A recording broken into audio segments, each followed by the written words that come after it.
Hi friends, आज हम बात करेंगे किस तरीके से हम sum if and sum ifs function का यूज करते हैं एक्सेल में।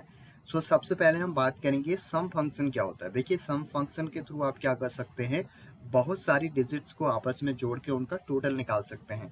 जैसे कि यहाँ पे देखिए सेल्स वाला एक कॉलम है जिसमें मैं अगर टोटल निकालना है तो मैं इक्वल्स टू सम करूँगा और इस पूरी रेंज को सिलेक्ट करूँगा यहाँ से यहाँ तक, और मैं इसको ब्रैकेट क्लोज करूँगा तो आपका टोटल काउंट हो जाएगा।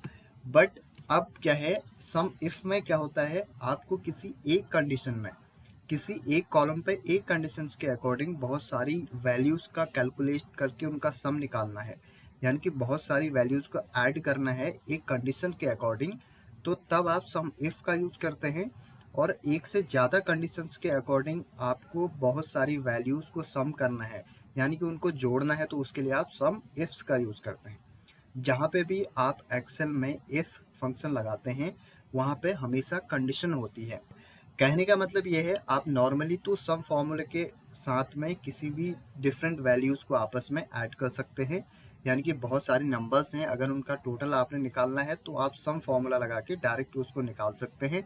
लेकिन वहीं पे कोई एक कंडीशन है, उसके साथ में आपके वैल्यूज़ को ऐड करके टोटल निकालना है, तो वहाँ पे आप सम इफ लगाएंगे। और एक से ज़्यादा कंडीशंस हैं तो वहाँ पे आप सम इफ्स लगा के बहुत सारे वैल्यूज़ को ऐड करके उनका टोटल निकाल सकते हैं। बस यही डिफरेंस है सम इफ एंड सम इफ्स में। सबसे पहले हम बात करेंगे सम इफ।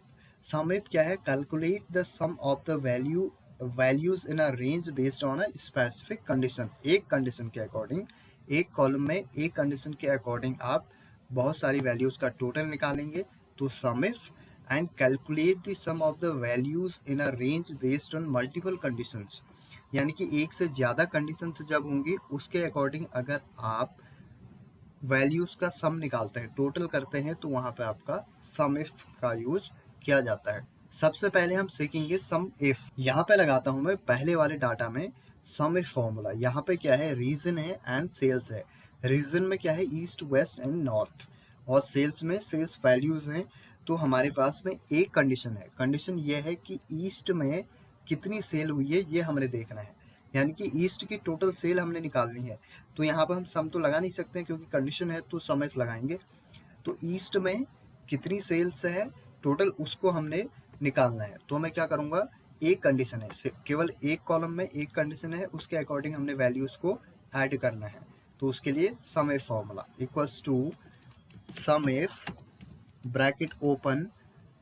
अब ये नीचे आप देखेंगे यहाँ पे बोल रहा है रेंज। रेंज आपने कौन सी लगानी है, किस रेंज में आपने देखना है, रीजन में। रीजन को मैं पूरा सेलेक्ट कर लूंगा यहाँ पे।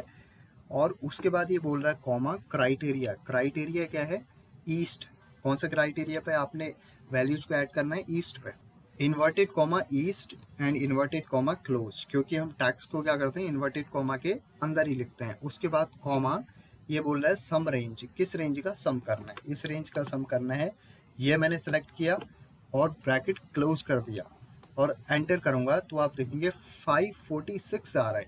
कैसे आ रहा है, 156 की सेल यहाँ हुई है ईस्ट में, 300 की यहाँ हुई है और 90 की यहाँ हुई है ईस्ट में। इन तीनों को अगर आप ऐड करेंगे तो 546 आएगा। तो इस तरीके से एक कंडीशन के ऊपर आपने क्या किया, सम फॉर्मूला लगा के तीन चार वैल्यूज को आपस में ऐड कर दिया। तो ये होता है आपका सम इफ का यूज। अब हम बात करेंगे सम इफ्स का। सम इफ्स में आप किस तरीके से दो कंडीशन या फिर मल्टीपल कंडीशंस के अकॉर्डिंग बहुत सारी वैल्यूज को आपस में ऐड करके एक टोटल निकाल सकते हैं, यानी कि अपना रिजल्ट निकाल सकते हैं। यहाँ पे हमारे पास में एक कॉलम और ऐड हो गया ईयर्स का। तो यहाँ पे दो कंडीशन में लगाऊंगा। एक मैं बोलूँगा कि रीजन ईस्ट होना चाहिए, साथ में 2022 की सेल होनी चाहिए। तो मैंने यहाँ पे क्या देखना है, 2022 में ईस्ट रीजन में कितनी सेल हुई थी। तो दो कंडीशन हो गई, एक रीजन वाले कॉलम की, एक ईयर वाले कॉलम की। और टोटल निकालना है सेल्स में ईस्ट वाले में जितनी जितनी सेल हुई है 2022 में। दो कंडीशंस के हैं, तो हम क्या यूज करेंगे, सम इफ्स का। इक्वल्स टू सम इफ्स, मैंने ब्रैकेट ओपन किया।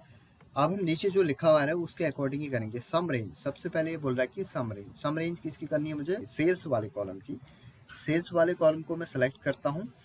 उसके बाद ये बोल रहा है कॉमा क्राइटेरिया रेंज। इसके बाद क्राइटेरिया रेंज 1।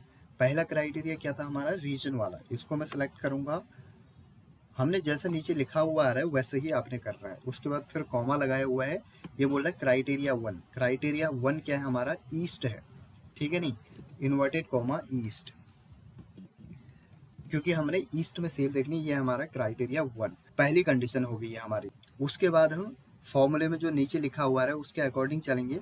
तो नीचे लिखा आ रहा है क्राइटेरिया रेंज 2, कॉमा क्या है? Criteria range 2। क्राइटेरिया रेंज 2 क्या है? ईयर्स, यानी कि ईयर्स जो हमारी दूसरी कंडीशन थी वो थी ईयर्स। उसके बाद कॉमा क्राइटेरिया 2। क्राइटेरिया 2 क्या है? 2022 की सेल हमने देखनी है। तो यहाँ पर मैं डायरेक्ट 2022 लिख दूंगा, कोई इन्वर्टेड कॉमा लगाने की जरूरत नहीं है क्योंकि ये टैक्स नहीं है। मैंने क्या लिख दिया? 2022। तो इससे ज़्यादा कंडीशंस होती तो ऐसे ऐसे हम आगे आगे कंडीशंस को लिखते जाते फॉर्मूले के अकॉर्डिंग, लेकिन हमारे पास 2 ही कंडीशंस हैं। मैं ब्रैकेट क्लोज कर दूंगा और उसके बाद मैं एंटर मारूंगा, तो आप देखेंगे 456 आ रहा है।